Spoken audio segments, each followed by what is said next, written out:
Welcome back to the swamp, my friends, and welcome if you're new. Today we're going to be sharing some absolutely spine-chilling horror stories from the night shift. As always, if you have a story that you would like to share in a future episode, be sure to submit it at swampdweller.net or the email you can find in the description down below. Whether it's something with a skinwalker, some sort of dog man, some creepy person, or something from the supernatural that you can't explain, I'd love to see your story and potentially share it with everyone here in the swamp. Now, without further ado, don't forget to slap that like button, subscribe if you're new, and get ready for these creepy and downright strange night shift horror stories. Spark something uncommon this holiday season with incredible, hand-picked gifts from Uncommon Goods. They make your holiday shopping stress-free by scouring the globe for original, handmade, and absolutely remarkable things for everyone on your list. These gifts will spark joy, wonder, delight, and that it's exactly what I wanted feeling. Whether you're shopping for your secret Santa or your entire family, Uncommon Goods knows exactly what you want. Here's a few cool things I found on their website. I myself have been looking for unique, cool things for my bar setup, and I was able to get some really cool recycled record bottle openers that match the vibe perfectly for myself, and I even got a set for my dad. When you shop at Uncommon Goods, you're supporting artists and small, independent businesses alike. Many of their handcrafted products are made in small batches, so shop now before they sell out this holiday season. Uncommon Goods looks for products that are high quality, unique, and often handmade in the US. They have the most meaningful, out-of-the-ordinary gifts anywhere. They even have gifts you can personalize. From holiday host to hostess gifts to the coolest finds for the kids, this hits everybody on your list. And with every purchase you make at Uncommon Goods, they give back $1 to a non-profit partner of your choice. They've donated more than $3 million to date. So, what are you waiting for? Join me and many others in the swamp today. Get 15% off your next gift. Go to uncommongoods.com/swamped. That's uncommongoods.com/swamped for 15% off. Don't miss out on this limited time offer. Uncommon Goods. We're all out of the ordinary. I recently got a job at a hotel downtown from where I live. I've never worked in the hotel industry before, so I had no idea what to expect. The time between applying for the job and being hired was less than 24 hours, which made me nervous, but I had been looking for several months and couldn't find anything, so I thought I'd take a chance. This hotel is about 150 years old and has plenty of character. Behind the front desk there are places where the wallpaper was torn away, revealing the psychedelic wallpaper from what I can only guess was the 1970s. We're talking bright pink, neon green, hookah-induced vision type of wallpaper. The walls on the upper floors are painted bright orange and yellow, and the hallways are narrow enough to give off a shining kind of feel to it, but I'll elaborate on that later. My manager is a young Chinese man in his mid-20s. Only 5 years older than me. The man who owns the building is also Chinese, and literally a walking stereotype. The owner is friendly and kind to the employees, but he's also rich enough that he doesn't really care if the hotel is up to par. I learned recently that he also owns one of the more run-down shopping centers downtown, so this might explain the less than 5-star quality of the hotel. Probably about a 3.5 star, in my opinion. Some people describe the place as a quaint, unique, full of character place, while others describe it as outdated or disappointing. As a history enthusiast, I would agree that the place is full of character, but I also think the owner should be a little more concerned about keeping the place clean. There are lots of problems in this hotel, including mice, broken toilets, falling ceiling tiles, leaks, and other maintenance nightmares.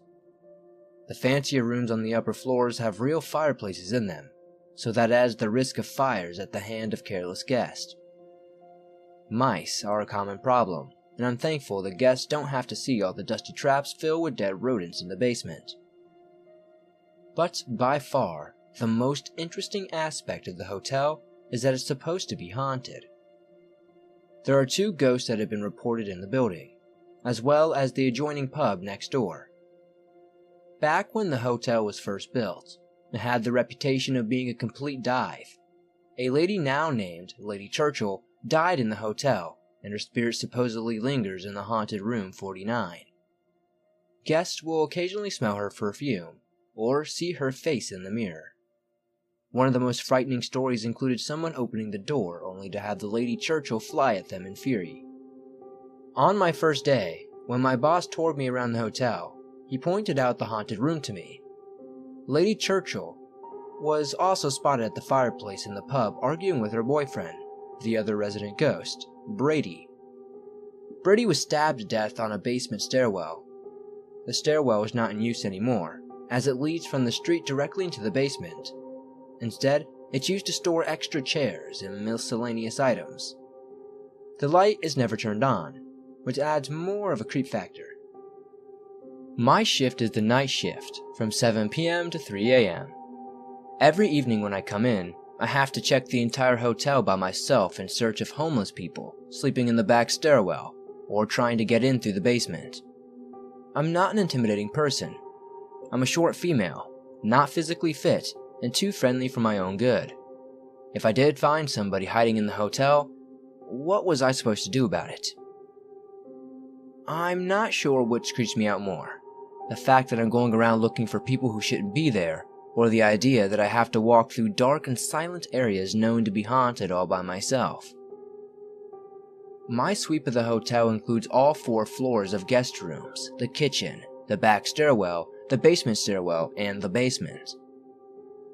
To give you some context, the back stairwell serves as a fire escape connecting all the floors together. It goes straight down, level to level. It always is cold and echoey in there, and as I said before, full of dead mice. When I was first told about the haunted stairway, I mistakenly thought they meant the fire escape stairs, as they go down to the basement level. The 4 floors, for guest rooms in all their overlook hotel glory, are shaped like a square horseshoe, which means nothing more than enough blind covers that there are creepy twins might suddenly appear. Lady Churchill's haunted room is at the end of the hall, around one of those blind corners, and yes, I do think about that every time I search the hotel. There is an elevator and interior stairway the one guests are supposed to use. Behind the elevator is the old connecting hallway that basically serves no purpose anymore. In the past, it may have been more useful, but now it just serves as a secret passageway that goes behind the elevator and comes out at the other end of the horseshoe. The hallway especially needs to be searched for homeless people, drunks, and people having sex. The basement is by far the creepiest part of the hotel. To get there, you can either take the elevator or go to the pub that is downstairs. I prefer to go through the pub because there are some fascinating black and white photos from the hotel when it was first built, and I love to look at them. It's also the best place to see the age of the brick foundation. Anyway, the basement is used for storing beer kegs, firewood, planter pots, housekeeping items, and maintenance tools, among other things. It's usually deserted. Now that I know the dark, unused basement stairway is where Brady's spirit is supposed to be, I think I'll try to spend even less time down there. This week is my 2nd week of work, and my boss has put me on the afternoon-evening shift, just so I can get a sense of what it's like in case I ever have to cover anybody in the future. Yesterday was my first late shift, and in the time I learned a whole bunch of things I didn't want to know from the lady I worked with. This woman, let's call her Peggy, has been at the hotel for 14 years. She's seen all there is to see and is well known for her stories. I've listened to some of these stories and honestly, part of me thinks she's full of shit, but the other part is going to cautiously believe her, on the off chance that it might just be true. Here are some things I learned about the hotel in the span of one shift. The man I'm replacing was not actually fired for chronic lateness, as my bot told me, but instead for sexual harassment. The head of housekeeping, a man I get along with very well, is a friend of his. The day before Peggy caught a drug addict rooting around in one of the private back offices, we looked over the security footage and he was definitely searching for something. We now keep the office doors locked. There were 2 guests several years ago who stayed at the hotel, and the next day they robbed a jewelry store downtown and fled back to the hotel with everything they'd stolen. There was a massive police standoff on the roof, SWAT teams and all. There's a news article about it online, otherwise I would have never believed it. The bedrock of the hotel can be found in the boiler room. There's a slight gap that has been filled in on the top right corner that connects directly to the street. One time, Peggy came down to the boiler room to find a man halfway through the gap head first, trying to get in because he wanted to know what was down there. That image terrifies me. In the span of that one night shift, an alarm went off in the basement. The police showed up at the pub, and a guest verbally abused the day staff over a non-existent shuttle to the hospital. No, not an ambulance, a shuttle. Taking the bus was beneath him, I suppose. And at my bus stop, after my shift, a man was shooting up in public. My city has a huge drug epidemic. My bus took half an hour to arrive, but when I got to my stop, it was as foggy as the Silent Hill movies. I felt as though I should be looking around for Michael Myers or Jason Voorhees. It is October after all. That's one night shift down. I have another tonight, and one more the day after. If anything else happens, I'll keep you folks updated. I mostly just wanted to get this all off my chest.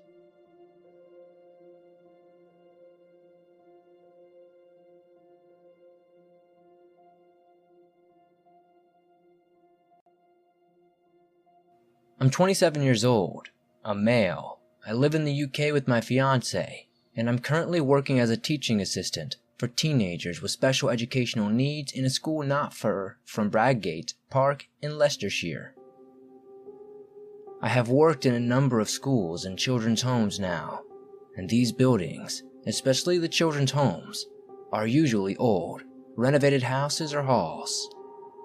This particular story happened in 2013, when I just started working as a support worker at a care home for teenagers and young adults that were 18 to 30 years old with autism, brain damage, and challenging behavior. The house that I worked in was pretty big. There were 2 living rooms, a large kitchen, a games room, a study, and 5 bedrooms. There were also a huge garden with a summer house activity room that leads on to acres of fields and woodland. I had been working there for about 3 weeks and primarily worked the walking night shift. This shift ran from 10 p.m. to 8 a.m., and it was my duty to make sure all of the residents were settled for the night, and to get the cleaning done before the day shift came over to take over. I would usually get all of my jobs done at around 1 a.m., and spend the rest of the night listening out for anyone that woke up. I would watch TV, read my university course books, or sometimes just play games on my phone. Once I finished, the residents usually slept all night. On one particular night, a young man named James, not the actual name for legal reasons, was particularly unrestful. He was not very big, but he had a lot of strength behind him when he got into one of his bad moods, and the slightest thing could set him off. He once threw a member of staff through a patio door because she had forgotten to put cold water in his tea before he drank it. He could not form full sentences and would communicate with fairly simple words put together in a way that he understood. For example, he would say something like, "James make breakfast," when he was ready to make breakfast, or "James go outside," if he wanted to go outside and play. He was generally well behaved and could be quite funny when he wanted to be, but was well known for his temper. At around 11 p.m., James got up and came downstairs to make a drink. I stood in the doorway and watched to make sure he didn't break anything or hurt himself, and he went back upstairs without any real bother. I sat on the top step and kept an eye for him. I watched his door for maybe 15 minutes or so to make sure he didn't wake any of the other residents. Once he had settled, I went back to my cleaning. The room beneath James' bedroom was a communal living room with board games, a TV, sofa, and books and stuff like that. I was in there, dusting and mopping the floor when I heard something heavy drop onto the floor in the room above. I knew James was prone to temper tantrums if he got frustrated, so I went upstairs to knock on his door. As I reached for the key to open it myself, he opened the door and looked at me.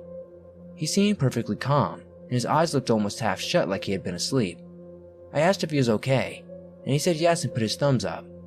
This is something he did when he was in a good mood and not stressed out.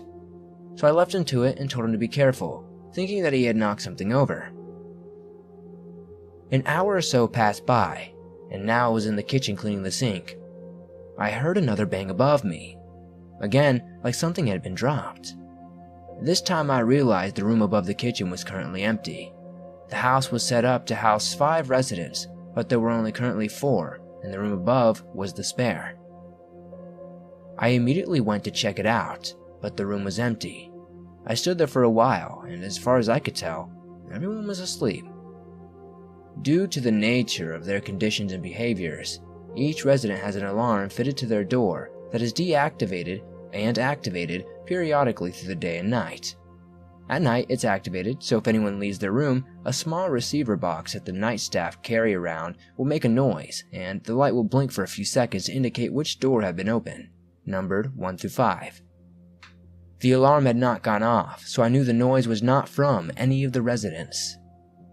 I got back to my cleaning and didn't hear anything else for the rest of the night. The following night, I got to work just before 10, and as I entered the hallway, I could tell that something was wrong. James was at the bottom of the stairs covering his ears and humming loudly, and 3 members of staff were there with him. After a few minutes, he was escorted to the sitting room, and the house manager gave me a rundown of what had been going on. For at least 4 hours, James had been quite agitated and kept repeating the phrase, "Sarah, the little girl." When asked what was wrong, this was something we had never experienced with him before, and the general conclusion was that he had seen something on TV or in a movie that had stuck in his head and made him repeat this phrase. Once James had settled in bed, the night staff left and the other member of staff was sleeping and went up to the staff bedroom. I got on with my task, and as usual finished around 1 a.m. Soon after this, I went upstairs to do a quick check on all the residents, but as I got to the first floor landing, I noticed the light had been turned off.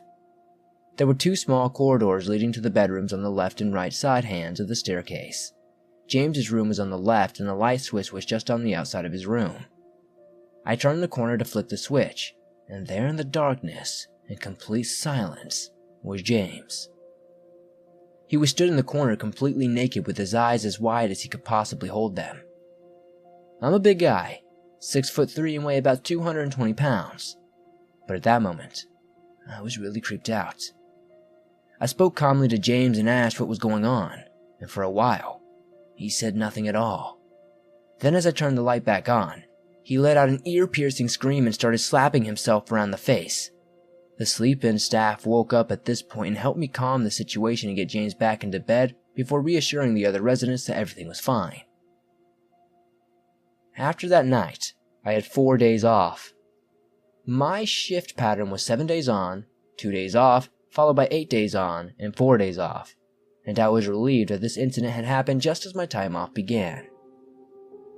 I got back to work the following week and was told the situation with James, talking about the little girl, had gotten a lot worse. He would spend hours staring out of the window that overlooked the garden saying, "Little girl, where are you, little girl?" And no one would know where he had heard the phrase. That night, around 3 a.m., the alarm went off to say that the door 5, the spare room, had been opened. Now this instantly seemed a bit weird as the door to the spare room was always kept locked because it was being used for storage at the time. I went up to investigate and found James stood in the room in the dark. He didn't seem to notice me entering and was just stood there whispering, "Where are you?" over and over again. I gently touched his shoulder and said something like, "Come on mate, let's get you back to bed, it's late." James turned around and started heading back to his room, and for a second I was relieved. But then, as I locked the door to the spare room, he screamed out, "Oh no!" and started pummeling the door with both fists. As he did this, the alarm went off to indicate the front door had been open. The only people with a key to the front door were myself, as the night wake staff, and the house manager. The door has 4 locks on it, 2 that require a key, and 2 that require electronic ID cards. It was now 3:25 a.m., and the manager never came in before 8 a.m., so I presumed there must have been some kind of mistake and continued to defuse the situation with James. He finally calmed down and went back into his room, so I went downstairs to check the front door. To my surprise, it was wide open. I shut it immediately and started checking every room in the house in case someone had got in.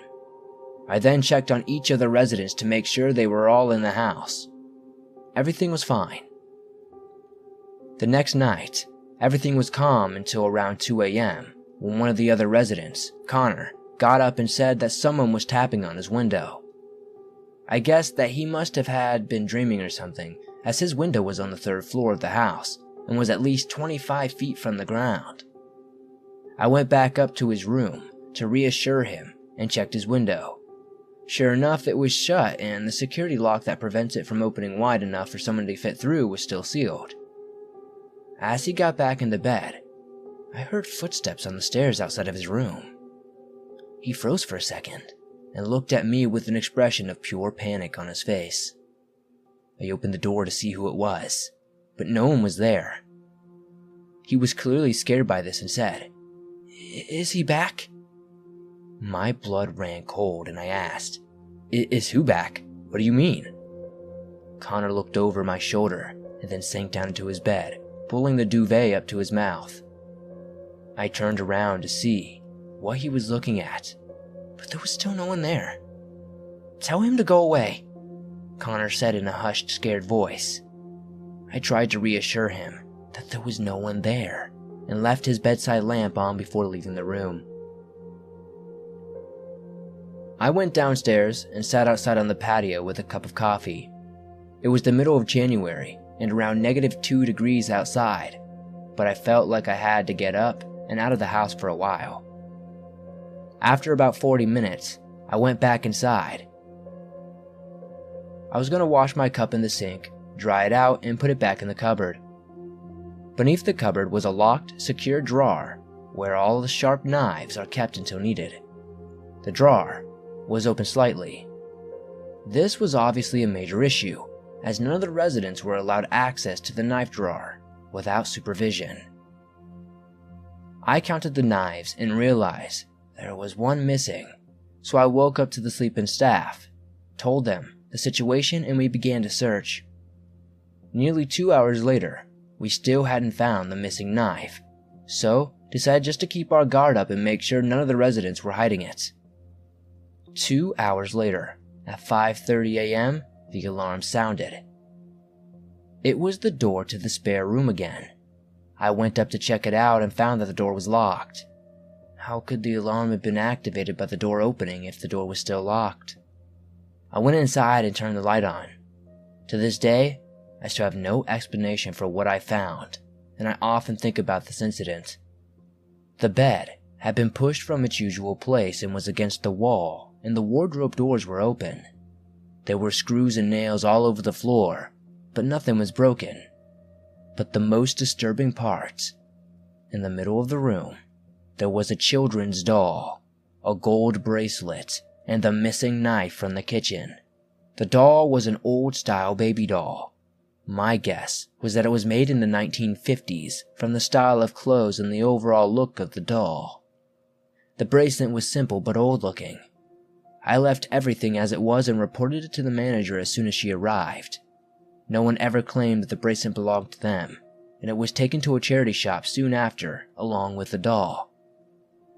After the doll and bracelet were removed from the house, James seemed to calm down and never mentioned a little girl or stood around in the dark again.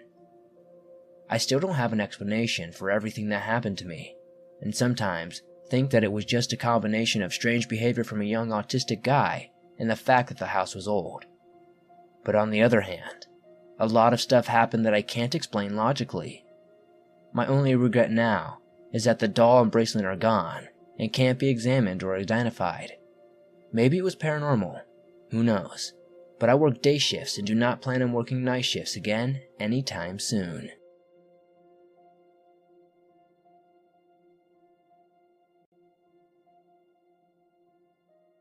For 2.5 years, I worked the night shift at a dementia nursing home as a nurse aide in Texas. At night, whenever we were done with our shift change, reports, chores, and first rounds, it would get really quiet. I always felt like I was being watched, and not just by the cameras on the floor. I will walk around to check on my residents to make sure they were okay, and every time I did, it felt like I always had an extra person with me, even when I had a coworker or a nurse with me. But almost every night, one of my residents would ask me where the little boy was. I would always ask what little boy they were talking about, and they would always describe the same thing down to the clothes and age. The thing was, all these residents were on separate halls and never interacted with each other. Another time, my mom, who also worked on the same shift, told me when she was doing rounds, and one of the residents who was still of sound mind told her about the little boy visiting him in the room, and was actually sitting in the armchair in his room conversing with him. My mom was shocked because there was no one else in the room and sat in the chair to which the resident said my mom sat on him. Of course, there was no one there. My mom is sensitive to these things and said she would always feel a presence in the building, no matter which hall she worked on. Of course, I don't feel them like she does. Every time the little boy would appear or make himself known, a couple of residents would pass away, 2 or 3 at a time, just a couple days apart. After they would pass, Mom would open the windows and pray so they could pass along to the afterlife and not be trapped in the building or their room. Later, we found out from the other coworkers about the little ghost boy who would visit it before they died. Nobody knew who he was or where he came from, other than he has been there since the facility was built. I never was able to find out who he was or where he came from. Some of the nurses and other nurse aides thought he was a precursor to death, an angel, maybe even death himself. I like to think he was a messenger or guide of some sort, letting them know it's almost their time.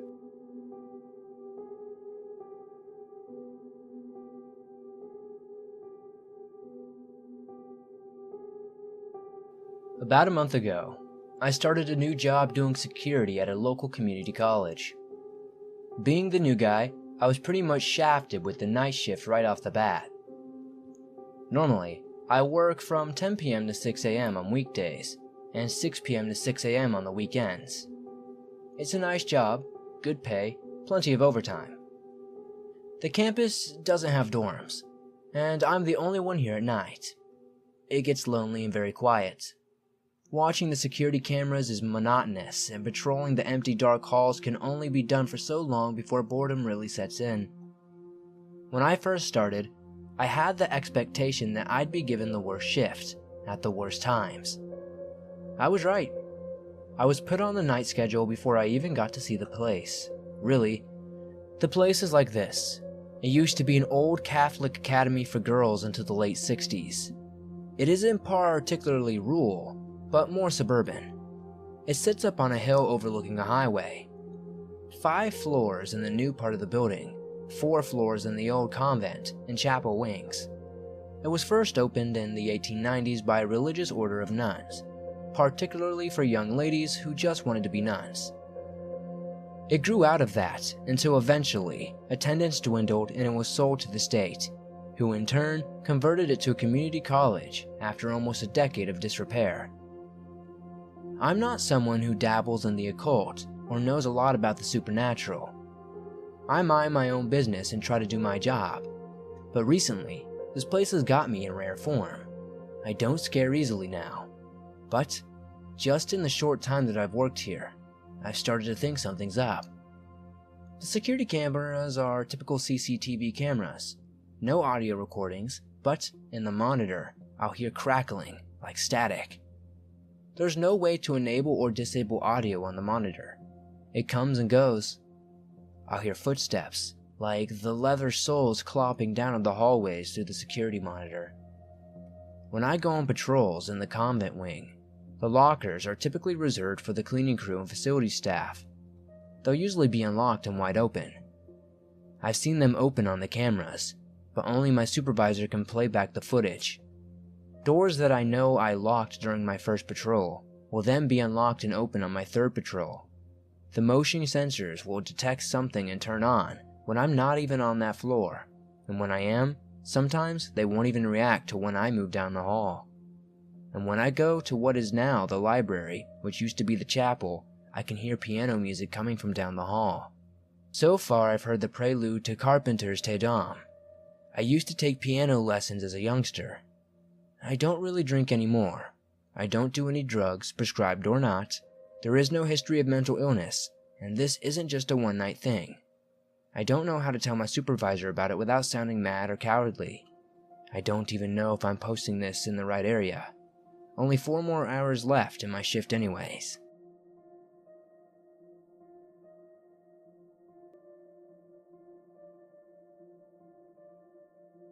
This happened about 2 years ago, on the day of my 28th birthday. I was working at a small, double-sided, drive-through only coffee stand about 30 minutes outside of Seattle. I'd been working there for about a year at this point, and was always scheduled to work the closing shift during the week and the opening shift on the weekends. In the 7 years I had worked as a barista, at this point I had yet to ever experience anything like what I encountered that day, and it is my deepest hope that I am never faced with it again. It was around Thursday, 6:45 p.m. I was preparing to close the stand at 7, like usual, and it was rare that I would have many customers come through the stand past 6:30.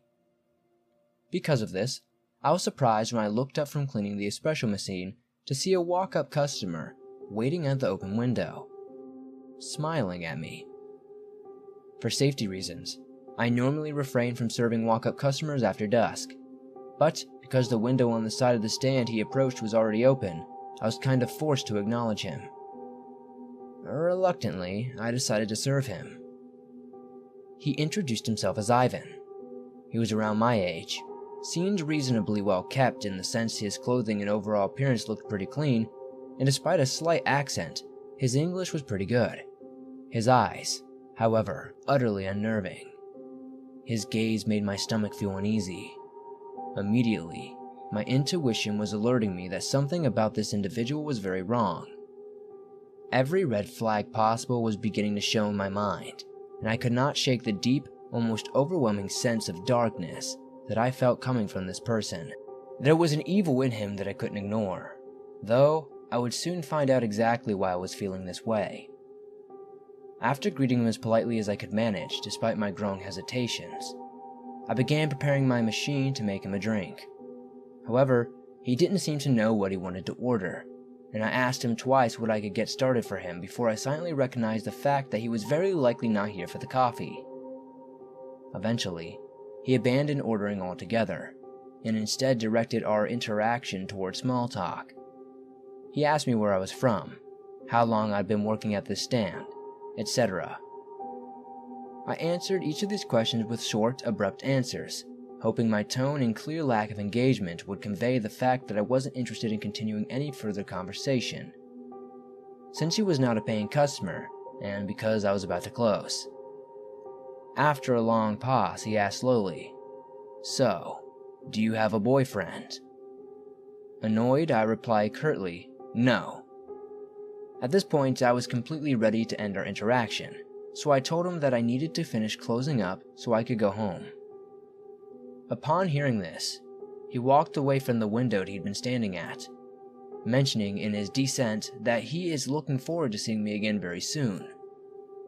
A minute or so passes, and he was out of sight, yet my gut told me he was not, however, far away. I could feel his dark energy nearby, and I knew he was watching me from somewhere beyond my line of vision. Cautiously, I closed up the stand, locked the doors and windows, walked to my car and drove home. By the following day, I had all but forgotten the encounter I had with that guy, and went to work as usual. 7 p.m. rolls around once again. I am just about to end my shift and close the stand. I'm nearly finished closing out the register when a brief moment of movement catches my eye from outside the window on the opposite side of the stand. I turn my head toward the area in question, and there, in full view of both me and the security cameras, stood the guy from yesterday. My stomach sank quicker than I knew previously to be possible, and I was immediately aware of how cold it was inside of that stand. He smiled at me with a predatory-like grin, waved, and then proceeded to pull open the closed window in front of him, instead of waiting for me to cross the small distance within the stand that stood between us to open it for him, as I usually would. And although he didn't present himself aggressively, there was something incredibly threatening about his choice to do that. It left me feeling helpless, hopelessly unsafe in that moment, and that was not a feeling I was familiar with, or, as I learned, particularly fond of. Once I was finally able to bring myself back into a present state of mind again, I cleared my throat and told him as firmly as possible that I was off the clock and he wouldn't be able to make anything for him as my machine was already cleaned and my register closed out for the day. His smile widened further as he replied, "It's okay. I didn't come for the coffee. I came for you." Upon hearing this, I noticed a shift in the energy building between us. The fear I'd previously been overcome with now made a sudden and jolting transition into a redlining level of irritation. "I don't care what you caved for," I told him, as sternly as I could manage. "It's going to have to wait until tomorrow because I am fucking closed." At this, he chuckled a bit before finally raising both his hands in an indication of surrender, saying, all right, fair enough." His smile disappeared. His eyes became even more focused on me. His gaze intensified. "Then I'll see you tomorrow," he said in a way that felt less like a statement and more like a threat. I swallowed hard, and once he was out of view, I rushed to the window, slammed it shut, throwing the lock in place. Again, despite not being able to visibly confirm his presence nearby, I knew that he was there, and I could feel his eyes fixated upon me. I left the stand quickly and got into my car to drive home. This time, however, he remained heavily on my mind for the rest of the night, robbing me entirely of any sleep at all. The following morning was a Saturday, so per usual my schedule I got up insanely early to work the 5 a.m. opening shift. I arrived at the stand at 10 minutes to 5, and for the first few hours of my shift, everything was normal. 8:30 rolls around, and it's now finally no longer freezing and dark outside, as the November mornings here tend to be. The sun had broken through the clouds and was steadily burning them off. As I was admiring the weather out the window of the stand, I noticed a familiar truck pulling up to the stand. As it neared closer, I recognized it as my ex-boyfriend, Jonathan. I found this exceptionally odd, as he and I were not currently on a very friendly terms thanks to his decision to end our relationship by sleeping with someone else, while he was still living with me at the apartment, of course. Once he pulled up to the open window I was now standing at, I asked him skeptically what he was doing here. "I'm sure I'm probably not someone you were wanting to see today, I know, but I just wanted to come by and wish you a happy birthday in person and see how you're doing." Just as I was about to thank him for the birthday wishes and inform him that no, indeed he isn't someone I wanted to see that day, I was still pretty hurt from his cheating, I noticed someone about 100 yards away, approaching the stand on foot. It was Ivan. Suddenly Jonathan's presence there with the stand shifted dramatically from unwanted to very, very appreciated. I whispered quickly to Jonathan that I needed him to stay here with me, even if another customer pulls in for service behind him, until the man who just walked up is gone. I could tell he was able to register the fear in my eyes, and he agreed immediately to stay. I turned to face the open window on the opposite side of the stand, just as Ivan approached it. I walked slowly over to him, and noticed right away he had been crying. His eyes were bloodshot, and tears were still evident on his cheeks. Disregarding his obvious emotional state, I began to inform him he needed to leave because I was not going to serve him, when he cut my words off abruptly. "I don't need this anymore. You can have it." As he said this, he threw what I later came to recognize as his Russian passport into the stand through the open window. I picked it up, puzzled, and asked him why he would no longer need it. "I just won't." Who the hell throws their passport at somebody, I thought. I looked over my shoulder at Jonathan, who now had the "what the fuck is going on" look on his face, and shrugged. I turned back to Ivan, only to realize he was no longer standing in the window. I poked my head out the window to see where he had gone, and saw him rounding the corner toward the back end of the stand. I watched him walk around the stand in 3 full loops before he finally stopped, once again at the open window. This is the point where the dynamics of our interaction shifted indefinitely. Ivan had stopped crying. His tears were now replaced with a look of complete and utter insanity. "God came to me last night in my dreams," he began. "He told me that you will be my wife. He told me you are my wife." A sickening smile crept over his face as my stomach literally dropped to the fucking ground. "You are my wife," he stated again. "You are my wife and you will come with me now." At this point, he began to lift himself onto the small ledge beneath the window in an attempt to lift himself into the stand. Realizing what he was doing, I quickly slammed the window shut, locking it. He pushed his weight back down off the ledge, paused, and then proceeded to give me a look that made me truly understand the meaning of someone's blood run cold. Before I continue any further, let me just say that until you personally experience a situation that demands you to access your fight or flight response, we have no idea what that response is going to ultimately be. I don't care how tough you feel you are. The type of fear that is required to trigger this defense mechanism in the first place is more than most people ever realize, and how you will react will be involuntary. Until this point, I had always figured myself to be a fight type of person. I'm not, at all, and I came to learn that beyond any doubt on this day. By now, I had dialed 911 and was frantically trying to relay as much information as possible to the operator while attempting to keep one eye on Ivan, who was now at the back door, attempting to figure out the numbered key code to release the electronic lock securing the door. As I spoke to the 911 operator, I could hear the faint beep, beep, beep, beep of the keys being punched on the electronic lock. Knowing that there would literally be a 1 in nearly infinite chance he'd manage to guess a 4-number code, I didn't feel too concerned with the thought of him getting entry. That is, until I felt my heart suddenly arrive at a complete stop in my chest as I listened to the fateful sound of the keypad indicating a successful code entry, followed by the loud and heavy thunk of the steel deadbolt retreating quickly back into the door, unlocking it. At this moment, time stopped entirely. I no longer had a sense of it, or if the space around me in which I currently occupied, as I turned in what felt like slow motion to face the door, just in time to see it being pushed open from the outside. I remember screaming involuntarily as I watched a large knife enter through the door first, followed by Ivan's firmly gripped hand around it. Remembering at this point that Jonathan was still in his truck on the other side of the stand, I ran to the window and screamed desperately through the now closed locked-in panel of glass, "Jonathan, he's got a fucking knife!" Jonathan's eyes grew huge, and he literally flew out of the driver's side of his truck towards the back door of the stand. I turned facing the back door just in time to see Ivan step into the stand, a mere 10 feet from where I stood. For the rest of my life, I will never, ever forget the look he had in his face as his eyes met mine.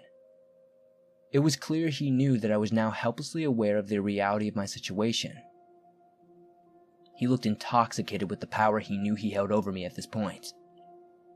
I have never felt so much hate come from one person before. Until now, I had hoped this type of evil, as pure as it revealed itself to be before me now, existed only in places far removed from the world I moved within. I had hoped that I would be lucky enough to never encounter it, as I harbored no desire whatsoever to make its acquaintance. Ivan took a total of 2 steps toward me before I saw an arm being thrown violently around his neck from behind. As I stood there in a state of paralysis due to fear, I watched as Jonathan pulled Ivan back by the neck with so much force that his feet flew out from beneath him. Suddenly, both Ivan and Jonathan were on the ground, right outside the door, with Jonathan securing Ivan in a nearly impossible headlock to break away from. He was yelling at him strict instructions to not move, not a single muscle, or he would choke the fucking life out of him. Surprisingly, Ivan remained completely still, never once making any signs of resistance. Jonathan kicked the knife away from his reach and told me to pick it up and secure it until the cops arrive.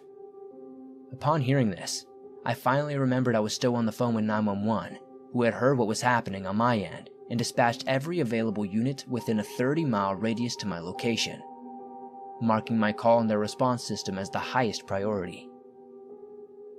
It felt like hours before the cops arrived, but once I had a chance to look back on the duration of my call to 911, I realized it had been a mere 4 minutes before 30 local city, county, and state patrol units overtook the area. To this day, I have never seen so many cops respond to a single call before. At least 6 cops descending on Ivan at once, relieving the grip Jonathan had been holding around his neck and forcibly, more than necessary to my silent pleasure, detaining Ivan and carrying him, practically hogtied, into a waiting cruiser. Apparently, while speaking to the cops after being securely restrained and unable to flee, Ivan insisted continually that I was his wife. God had told him, after all, that I was intended for him. I belonged to him, God said. He was simply there that morning to collect, which had been promised. Let me guess. Your medicine cabinet is crammed with stuff that doesn't actually work. You still aren't sleeping well. You're still sore. You're still stressed the heck out. That's how it was for me. So I cleared out my cabinet and reset my health with CBD from CB Distillery. It's been a real change. CB Distillery's targeted formulations are made for the highest quality clean ingredients. No fluff, no fillers. Just pure, effective CBD solutions designed to help support your health. In 2 non-clinical surveys, 81% of customers experienced more calm.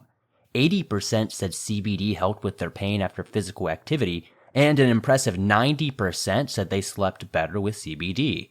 If you struggle with a health concern and haven't found relief, make the change like I did to CB Distillery. And with over 2 million customers and a solid 100% money-back guarantee, CB Distillery is the source to trust. And as it so happens, I have a 20% discount to help you get started and save a little bit of money while doing it. Visit cbdistillery.com and use code SWAMPED for 20% off. That's right, cbdistillery.com, code SWAMPED. cbdistillery.com. I've been working the night shift for as long as I can remember. I do security for older, abandoned places. Usually it's nothing too crazy. Sometimes I'll have to run off a homeless person or two, but that's generally about it. That was until the summer of 2014. I live in Texas. We don't generally put up with anyone's antics. There's a reason they tell you don't mess with Texas. Anyway, I say this to tell you, I take that sort of thing to heart in many ways. It is a part of my own personality. I don't scare easily, and I sure as hell don't back down. Things in my story start off rather subtly. The odd sound here and a weird movement there. It was nothing crazy at first, and considering I had been on my job for a good 5 years at this point, I thought maybe someone was messing with me or it was just rodents or something like that. It was probably about mid-July when things began to really escalate. I was walking around this old office building.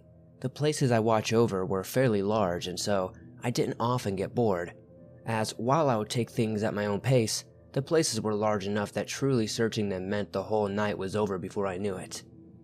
So, as I said, I was waltzing my way through the building, scanning around with my flashlight and half zoning out when I heard a noise in a room across the hall. The noise was a grinding noise, like when you drag those chairs across the floor in a classroom. You probably know the ones. You have those weird feet, and they make a grating and aggravating noise. Well, I entered the room the sound came from, and as I did, I noticed the sound is extremely easy to hear at this point. I announced myself thinking someone was being stupid or maybe just wanting to be caught or something. Still, the noise continues, and at this point, it's constant back and forth like someone is running the feet of the chair. Anyway, I was annoyed and wanting the noise to stop, so I rushed around the corner of some cubicles and yelled at whoever is back there needs to leave. As I round the corner, however, the noise stops, and the chair is just sitting there, abandoned. Thinking someone went around the other side, as that was the only way out, I went over there. I try to cut them off and get to the door. As I'm rounding the corner, I hear a loud slam. I turn around and realize the chair had been thrown at me, and just missed my head. Pissed off at this point and a bit confused, I searched the room high and low. I found no one, nowhere. I checked every nook and every cranny, and no one left back out the door. I don't know what that was. I know this because the door is rather heavy and old, so it creaks and makes a fair amount of noise. While this was strange, I simply wrote up a report and went on about my night. I didn't have much of an explanation. It certainly was odd, but I've always been a super rational individual, and I'm not one to overthink these things. I wasn't sure how to get out of the room, but in my head, the only thought was someone had to have obviously found a way out. I hadn't considered anything paranormal. The rest of the night went by fairly uneventfully, and I went home soon after. A couple of weeks later, near the beginning of August, I was working some overtime, a rare occurrence, when I heard distinct and heavy footsteps down the hallway. I followed these footsteps to the end of the hallway when suddenly they were behind me and on the other end of the hallway. A tad thrown by this, I decided to follow the footsteps back when it happened again. At this point, I believed maybe a couple of homeless people or even some kids were messing around with me, and thought it would be funny to make loud noises down on each end of the hall.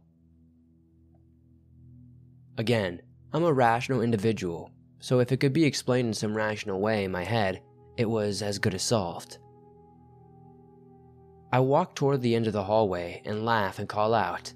I tell the people messing with me that I'll let them off if they just get out of here, as they were doing was actually amusing me and livened up my night a bit.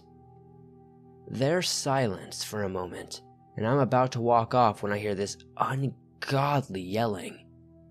It sounds inhuman, and is so loud I feel myself jump out of my skin for a moment before I bring myself down to reality. This is when I hear a sudden barrage of steps coming my way loudly and quickly. I turn and rush down the hallway, and once again, the ungodly call yells at me again. This time, I swear I hear my name in the sound. Deciding I might be freaking out over nothing, I pause for a brief rest and try to rationally decipher in my mind what had just happened. The noise had faded and it appears I'm safe at the moment, so after a good 10 to 15 minutes of talking myself down, I laugh at myself and decide it is time to go back and check things out. I head back down the hallway slowly and scan things. The air has a heaviness to it, and I feel myself getting a headache as I push further down the hall. There's an almost humming sound going through my head now, and I believe I'm beginning to see something. I see the light shifting in the halls, and that's confusing, and there hasn't been any power to these buildings for a while. Then, it's dark again, and I swear I can hear my name again. It's being whispered, and while definitely shaken by everything, I shout angrily that whoever is messing with me needs to leave now. See, I might be afraid, but there is a limit at which point I go from being scared to pissed off. If someone was somehow pulling a prank, something I was beginning to believe less and less as things happened, I was fed up with it, and they needed to leave. Then, all at once, the air grew lighter again, and the humming and whispers simply just stopped. I filed a report. I'll admit, I was pretty non-specific as to what I witnessed, as I didn't know for sure myself what was happening, and I didn't want to put my job in jeopardy by sounding like a loon. The remainder of the night was quiet, and I didn't have any problems again until a couple of months later in early October. It was around the 1st or 2nd of the month when I came into work in a fairly great mood. I'd met someone over the past couple of months and she was a wonderful woman. We're married now. Excited to go see her after my shift, I was pretty light on my feet and chipper in my mood as I walked the halls of the buildings. That is when I heard the all too familiar noise. It was an inhuman screaming, almost a growling sound. Confused and annoyed at this point, I headed through the building I was in as swiftly as possible. Nothing was going to ruin my mood tonight, I thought to myself.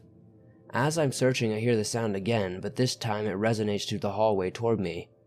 Whatever was doing this was loud enough I could hear it through the entire building. Deciding I should seriously look into this, I head a bit more quickly, peeking around corners and searching places I don't normally check. I'm not finding anything when I hear a very distinct screaming.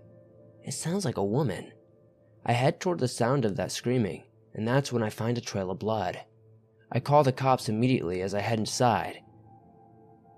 I'm trying to explain everything I hear to them, but that's when I find a woman, or what's left of her, ripped into and bleeding all over the place. I'm in shock as I'm explaining to the 911 dispatcher where I'm at and what I am seeing. That's when I hear the growl again, and I can feel my body being overtaken by goosebumps. I've never, in my entire life, felt chills like this. There's a scratching sound coming from down the hall, and I'm asking this poor woman who clearly can't say anything, what the hell is going on? She is just coughing up blood and bleeding all over the place. As I continue to hear this thing come down the hall, I am freaking out, and that's when I see the flashing lights from outside. I scream with all my lungs, "Help! Help! We're in here!" Soon after that, the air grew less heavy again and the paramedics and cops arrived. I'm crying, holding this poor woman who looks like she'd been mauled by a bear or something. I'm confused and don't really know how to explain that.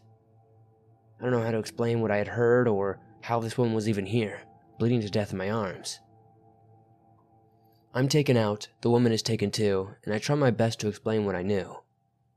The woman died from the wound she had and loss of blood. I don't know how to explain this thing that is down there, but I was moved after some time off to a single building to watch, in a much more populated area. I'm fairly certain the police seemed to think the woman was mauled by a rabid dog or something. That was the word anyway. I, however, do not believe for a second that this poor woman died at the hands of an animal. At least, not some rabid dog. There was something in that place, and I was never more sure of this fact until that night. I still work nights now, and thankfully things are more peaceful. I've never gone back to those buildings, and I don't ever plan to. This is the one time in my life I can say, I don't wish to know what was hiding in those buildings, and I don't wish to know the explanation behind what happened. Whatever it was, I don't believe it was natural or human. Thanks for reading my story.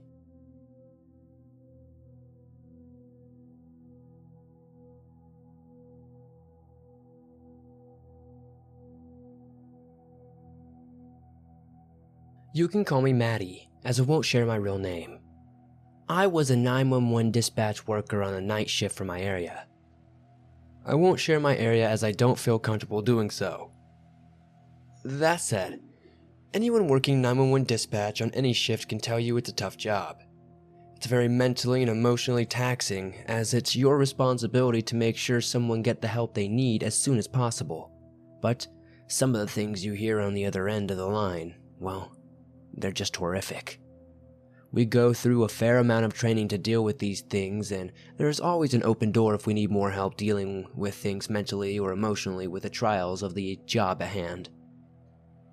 Anyway, my story revolves around several strange calls I got over the course of several nights, and the strange occurrences that happened soon after. The first night I got one of these calls was in December.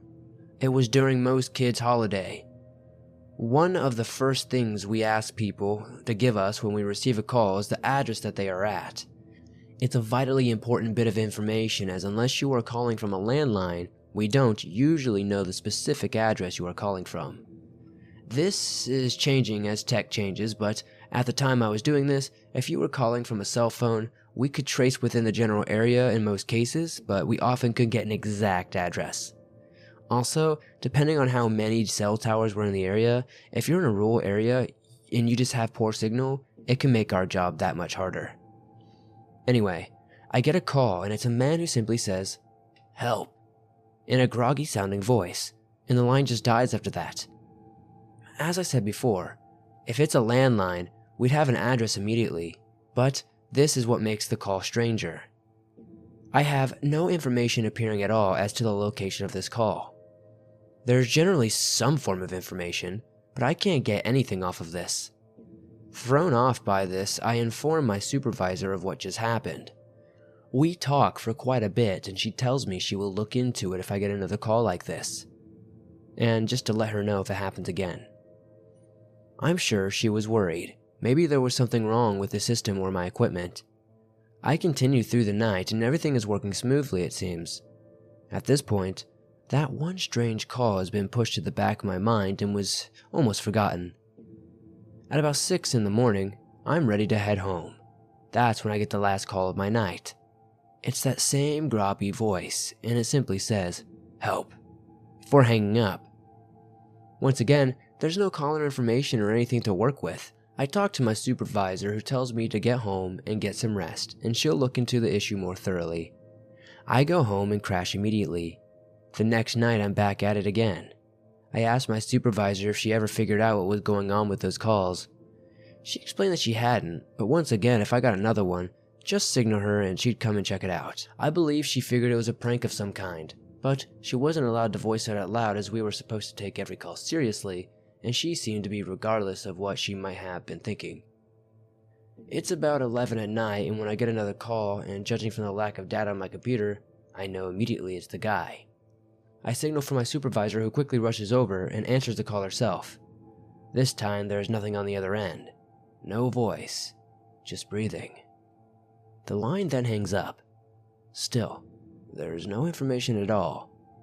Weirded out, my supervisor has me work on a different computer and system just to see if that changes anything, or if somehow our own equipment is glitching. It's 2 in the morning, and when we got another call from this man. Once again, there's no information. My supervisor tries to inform whoever is on the other end that if this is a prank call, they will be charged. There is silence, and the line hangs up again. My supervisor is equal parts confused and also angry, and I'm just at a loss. That said, the remainder of the year goes by without any more calls. It's shortly after New Year's when we get the mysterious call again. I answer and signal for my supervisor. The voice on the other end sounds like some groggy man, the same one from before, and he simply says, "Why didn't you help me?"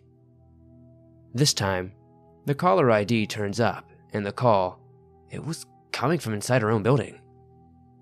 I remember the shock on my supervisor's face, and I remember being completely confused. My supervisor informs me she is going to search the building and asks that I keep doing my job. I agree to do so, but inside I just have this bad feeling. Nothing is right about these calls. I reluctantly get back to work and try not to overthink the calls I got. It's about 4 in the morning when I receive another call. It, once again, is coming from the building. It's the man, but he sounds happier. The words he says next put chills down my spine. "She's mine now." The line hangs up. It is around this time I notice my supervisor hasn't responded to my signaling and haven't seen her since she was going to search the building. Trying to be rational and assuming she's probably talking with police or trying to get things handled elsewhere in the building, I try to continue my job till my shift ends. The second I'm off shift, I see the daytime supervisor and I ask him if he's seen or heard from the night shift supervisor. He said no, and I began to get this sinking feeling. I asked him to search the building for her, as the last that I'd heard from her, she was looking into a strange calls we were getting from the building itself. He said sure thing, and I made him swear he'd search the building. I then went home and tried to get some sleep. It was shortly after I got home that I got a call from the daytime supervisor. He informed me that he'd found the night shift supervisor hanging in the basement level of the building. It appeared to be a suicide. I remember being freaked out and trying to explain that there was no way it was a suicide. There was no way. I remember being questioned about everything that had happened, and I remember the only answer I was ever given after it was all said and done was that my supervisor's death was a suicide. It was ruled a suicide and everything pointed to a suicide. I still don't believe it was a suicide, and for a few months after this took place, I'd get calls at varying times of the night on my personal cell, when off duty with that man's voice. He'd just laugh, every time, and that laugh is etched into my memory eternally. I quit my job and moved a few months later. I no longer work in any sort of high-stress job. In fact, I work from home now. I haven't received another call since moving.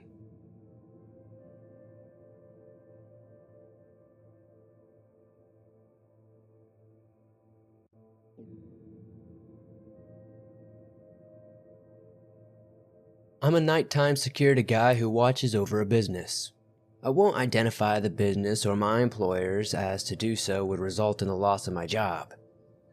Anyway, I'll keep this as brief as possible. My job really isn't that hard. I basically stare at cameras, and if anything seems off, I check the area. It's really that simple, but the nature of where I work makes it very important.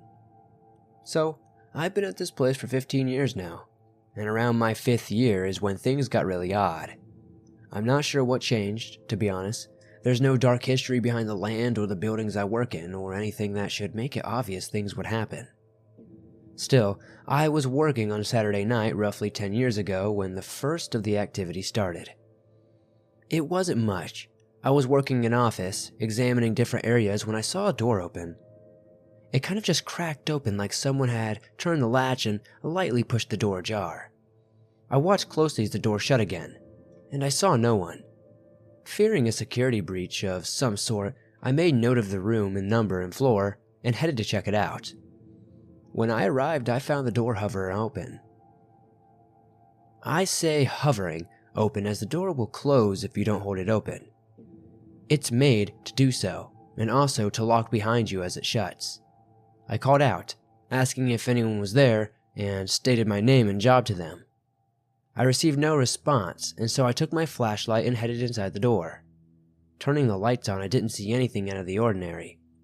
The door shut normally behind me, and it didn't seem like anything was propping the door open or that anything in the room had even been touched. After thoroughly searching the room and then testing the door several times, I went back to my security room at a loss for what had happened. I wrote a report and noted it. I didn't find anyone or anything that would have caused the strange happenings. A week goes by and it's another Saturday night. It's probably about 1 in the morning when I notice someone running through the hallways.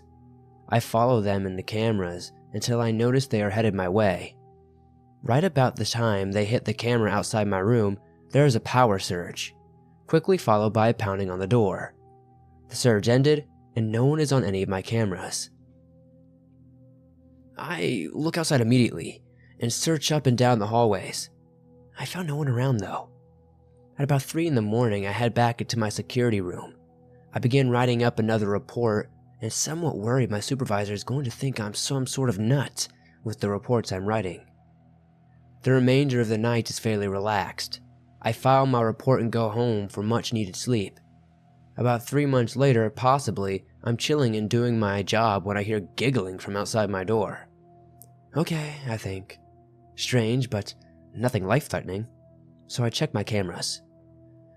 Once again, there doesn't appear to be anyone around, but I can very clearly hear distinct giggling, and I could still hear it as if it's right there. Deciding I'd be better just to open the door and look around, I can still hear the giggling, but now it's further down the hall. I walk forward and check the corners before proceeding onward. Every time I seem to turn a corner, the giggling is magically on the other end of the hallway. This is weird, but again, I don't feel threatened and I need some entertainment, so I decide to keep following the giggling. I spend the next hour following the sound in circles and all over different floors. Eventually, it stops. I find myself once again standing in front of the security room. I head inside and check the footage, but it just shows me walking around and looking as though I'm doing my rounds. As such, I decide not to waste my time with the report as nothing weird was caught on camera. These are just a few experiences I've had while on the job. There are plenty of other strange happenings and they still happen today. I'm not sure what is wandering our facility, but I'm not sure it can be naturally explained, and I do not believe that it is in any way threatening. I've actually grown to somewhat fond of our games of cat and mouse. It makes my shift a lot more exciting, and I think it's kind of fun to investigate the odd sounds and weird happenings around the place at night. Who knows, maybe one night I'll finally see something that explains everything happening, but if I never do, I'll be happy knowing I've made an unseen friend, and we've had many fun nights hanging out in a way.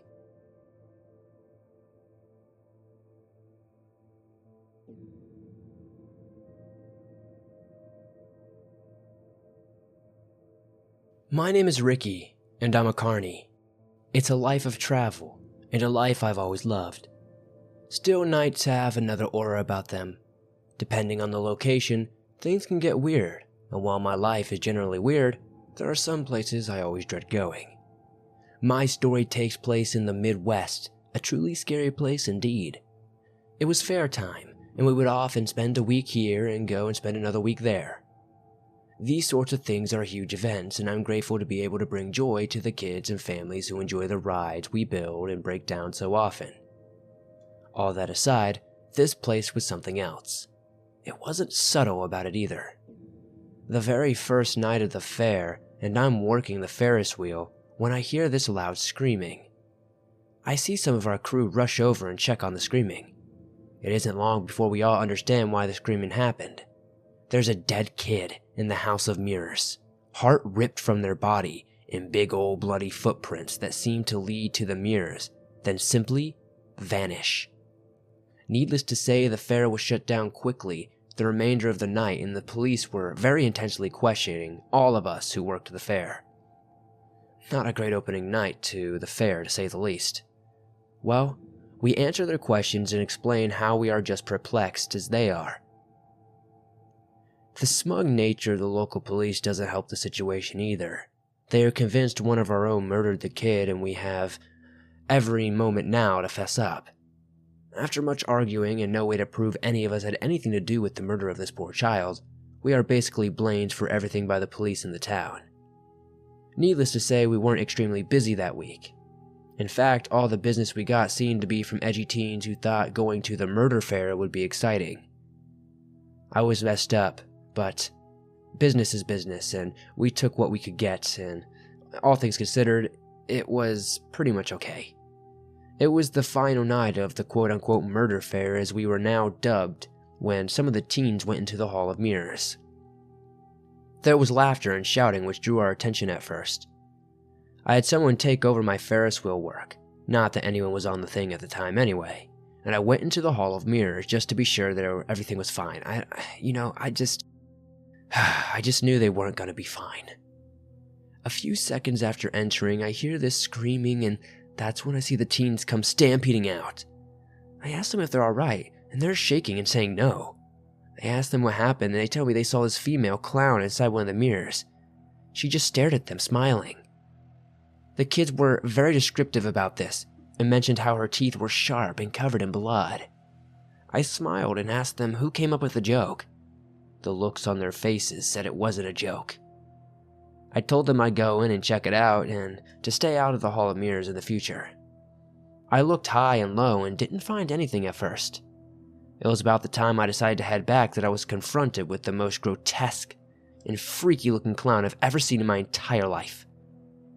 I know how crazy it sounds, and all I could say is I literally peed myself and thought I was going to die.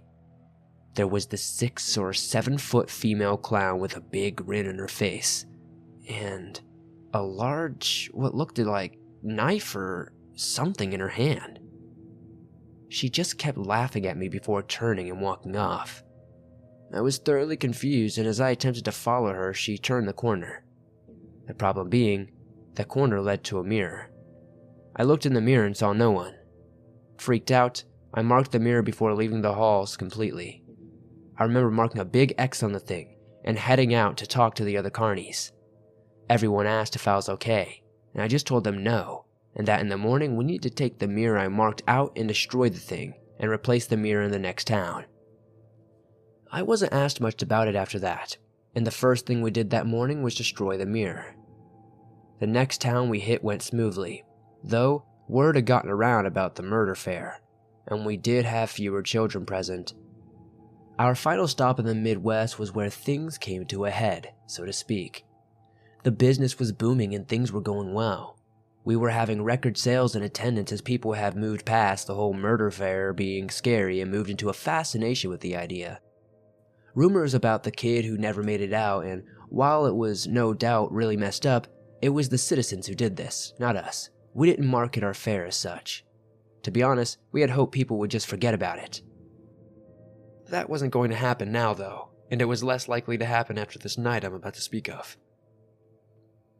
A kid went into the Hall of Mirrors alone. It wasn't long before his mom flipped out, understandably so, and began screaming at us that her son went in, but he hadn't come out in 15 minutes. It got to the point to where she was harassing other customers. In an attempt to calm the woman, I offered to go with her to look for her son. I explained the only ways out were watched closely, and I'd walk with her and we'd finally probably find her lost son. This wound up being a mistake. Her son wasn't lost, the kid was clearly missing, and how that was so much a mystery as the fact that several people had been in and out of the place and didn't notice a thing. Kids don't just vanish. The cops were called and again we were questioned. We were all but run out of town after that. A few years after this all happened and once things settled down a bit, we went ahead and attempted to run a carnival around the area again. We avoided certain towns, but we were welcomed in the ones we went to. We completely abandoned having a house of mirrors and we never had a problem after that. I don't know what happened to make that house of mirrors how it was. Perhaps we were cursed. I'm honestly not sure, but we sold that section of our fair to a private purchaser who thought its history was odd and curious. I sometimes wonder what they use it for if that clown still roams its halls.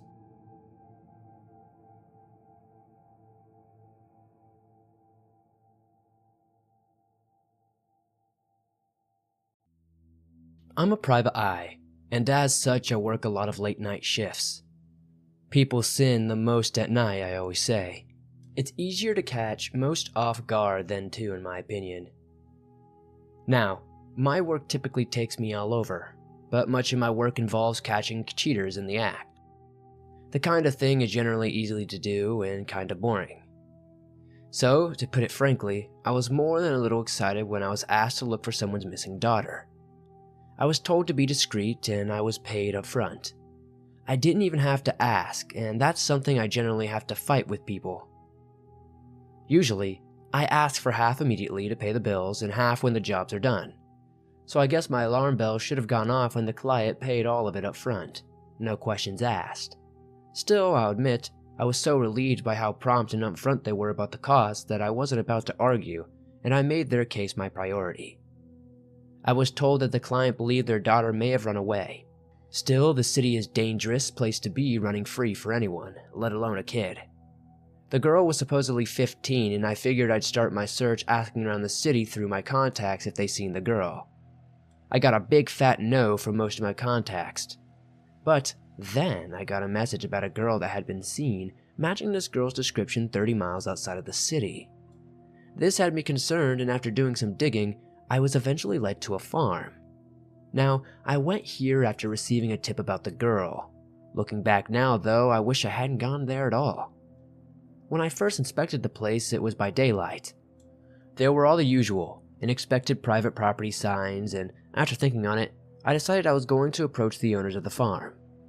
Part of me didn't want to, but I was a smooth enough talker. I mainly wanted to get a vibe of the place anyway.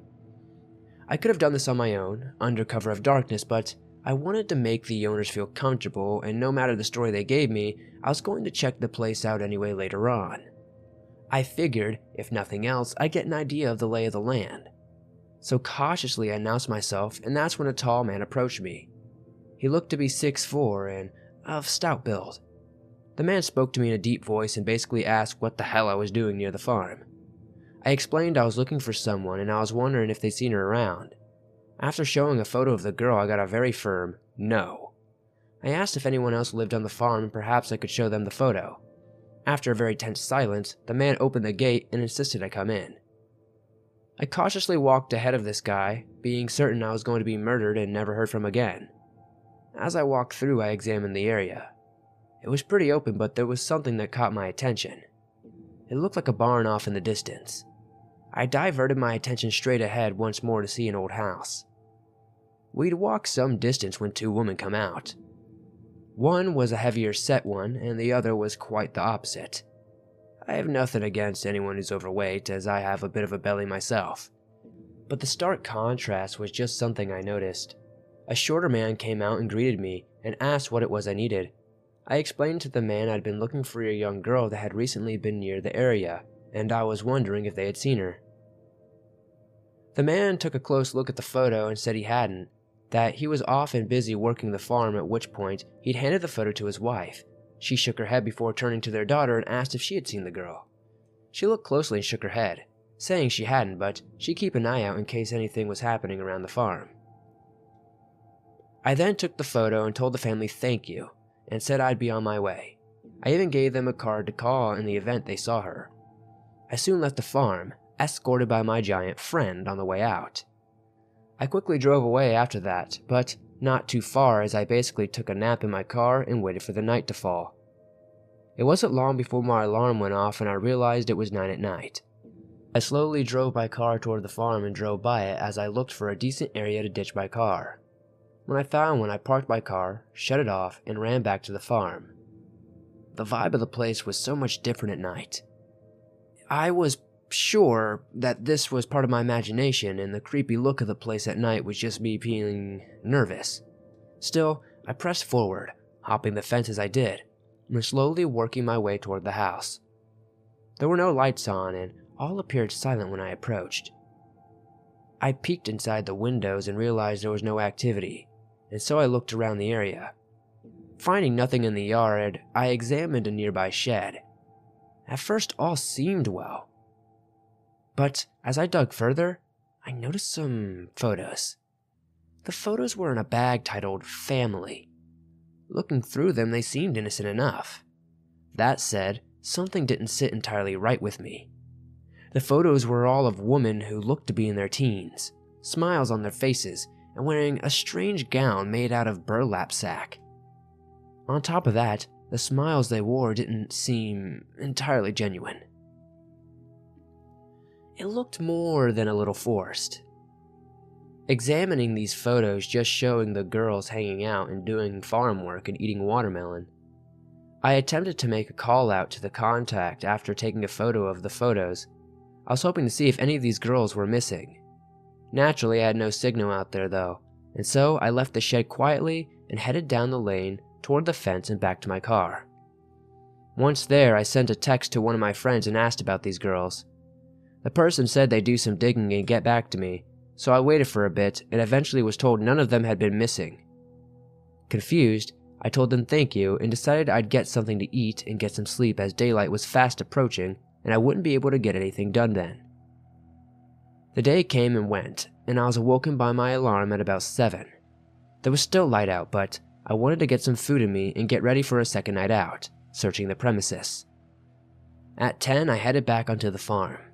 Once I had finished eating, and it was about 9, I had headed back to my hiding spot and waited. At 10, I headed back onto the farm. I was quiet, and I once again checked the house and made sure there was no activity.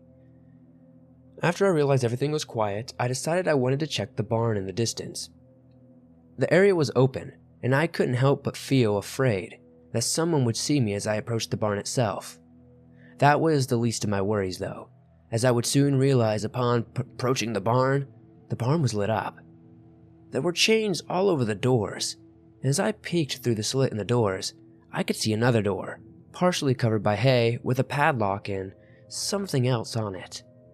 Listening more closely now, I could hear screams. Screams for help. I immediately inspected the outside of the barn and kept a close eye on things as I heard movement inside the barn. Listening more closely from the back of the barn, I could hear chanting. I didn't understand the language, but I knew someone was in there. Knowing I wouldn't have signal and decided it's best to report things to police from here, I made my way back across the field. But midway across the field, I heard a gunshot and felt a great deal of pain in my right arm.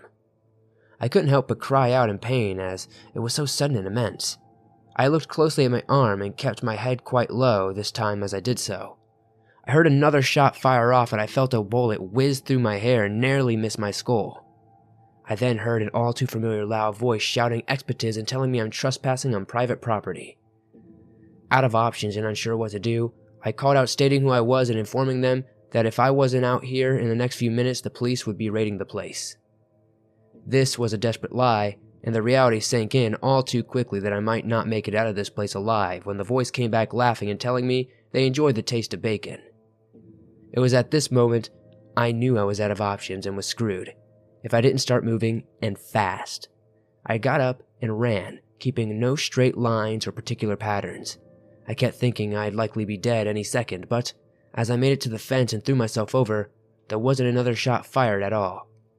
Perhaps he bought my bluff, perhaps not, but I didn't wait around to find out as I was desperately hobbled to the hiding spot my car was in before driving as best as I could to the nearest gas station and calling 911. I explained the situation and who I was, and they mentioned that they would have authorities out there immediately. I told them I'd come out once I saw the lights, and in the meantime, I'd be in a spot near the farm. I told the authorities that they should be careful. I told them that they're very dangerous. I told them to bring guns as these people didn't seem like they cared at all whether the cops showed or not. It wasn't long before I was back at my spot and the police were already on the scene. I was checked out by a paramedic and questioned. I told them I was fine, but I wanted to be sure the girl I was looking for wasn't there. The police spent the remainder of the night searching the farm, only to find it abandoned. The family wasn't there, and upon breaking the padlock on the barn door, what they found inside were crazy. They found a bunch of photos, but no bodies. The entire area was searched thoroughly, and the clothes of the girl I was searching for were found in the house, but there was no sign of the girl outside of this or the family. It looked like the family had been keeping many girls underneath the farm, but no one ever found them. Some skeletons were found on the property later on, but I never found the girl. I returned the payment I received from the family to them, but they told me to keep it anyway as a thanks for at least finding where she was. To my knowledge, this family hasn't seen or heard from her since.